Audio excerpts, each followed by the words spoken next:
ಹಾಗಾದ್ರೆ ನಾನು ಕೊಟ್ಟಿರೋ ಐಡಿಯಾ ಸಕ್ಸಸ್. ಹೇಗಾದ್ರೂ ಈ ಮದುವೆ ಇಲ್ಲೇ ನಿಂತು ಹೋದ್ರೆ ಇನ್ನೂ ಒಳ್ಳೇದು. ಇದ್ಯೋನಿದು ಕೊನೆಗಳಿಗೆ ಮದ್ವೆ ನಿಲ್ಬೇಕು ಅನ್ಕೊಂಡಿದ್ರೆ ಈ 3 ಅಡಿ ಇವಾಗ್ಲೇ ಕೈ ಕೊಡ್ತಿರಂಗ್ ಕಾಣ್ತವಳೆ. ಇಲ್ಲೆಲ್ಲೋ ಫ್ರೆಂಡ್ಸ್ ಮಾತಾಡ್ತಿರ್ತಾಳೆ, ಸರಿಯಾಗಿ ನೋಡ್ರವಾ. ಬಾಬು, ನಾನು ಅದಾಗ ಎಲ್ಲಾದ್ರೂ ಇದ್ದಾಳಂತ ನೋಡ್ಕೊಬತ್ತೀನಿ. ನೀವಕ್ಕಿಂತ ಫೋನ್ ಮಾಡ್ಬಿಡಿ.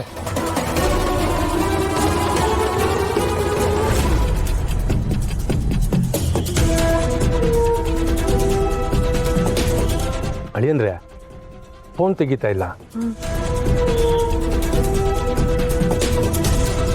ಕಂಟಿ ಬಾಬು, ಸುಮಾ ಅಲ್ಲೆಲ್ಲೂ ಕಾಣ್ತಿಲ್ಲ.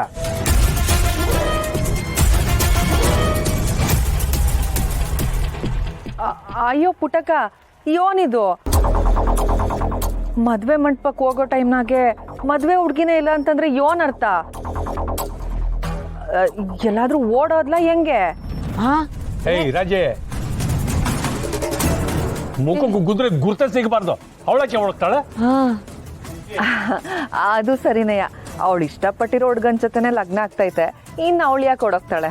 ಇಲ್ಲ ಬಿಡು.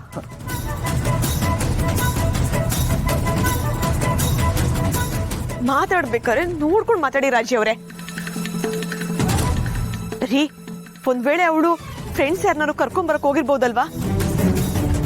ಇಲ್ಲ ಕಣವಿ, ಎಲ್ಲ ಫ್ರೆಂಡ್ಸ್ಗಳು ಮುಹೂರ್ತಕ್ಕೆ ಬರ್ತಾರೆ ಅಂತ ಹೇಳ್ತಿದ್ಲು. ಎಲ್ಲೋದ್ಲಿ ಹುಡುಗಿ?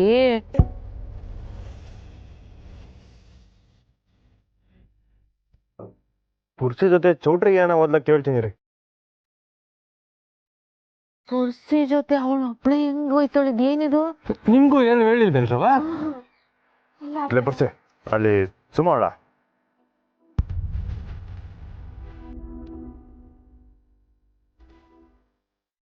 ಇಲ್ಲ ಸುಮ್ಕೆ ಕೇಳಿದೆ.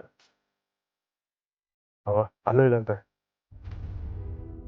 ಅಯ್ಯೋ ದೇವ್ರೆ, ಎಲ್ಲೋಗೈತಪ್ಪ ಈ ಹುಡುಗಿ? ಶಾಸ್ತ್ರಿಗಳು ಬೇರೆ ಇಕ್ಕೊಟ್ಟು ಮುಹೂರ್ತಕ್ಕೆ ಎಲ್ಲ ಶಾಸ್ತ್ರಿಗಳು ಆಗ್ಬೇಕು ಅಂತ ಹೇಳವ್ರೆ. ಇಲ್ದೆ ಹೋದ್ರೆ ಕಂಕಣ ಬಗ್ಗೆ ಸಿಗೋಕ್ಕಿಲ್ಲಂತೆ. ಎಲ್ಲ ಗೊತ್ತಿದ್ದು ಇದು ಯಾಕೆ ಹಿಂಗ್ ಮಾಡ್ತಾಳೆ ಹುಡುಗಿ?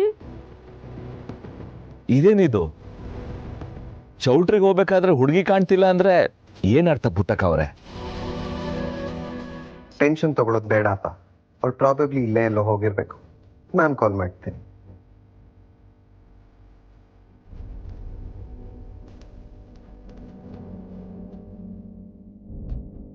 ರಿಂಗೇ ಆಗ್ತಿಲ್ಲ.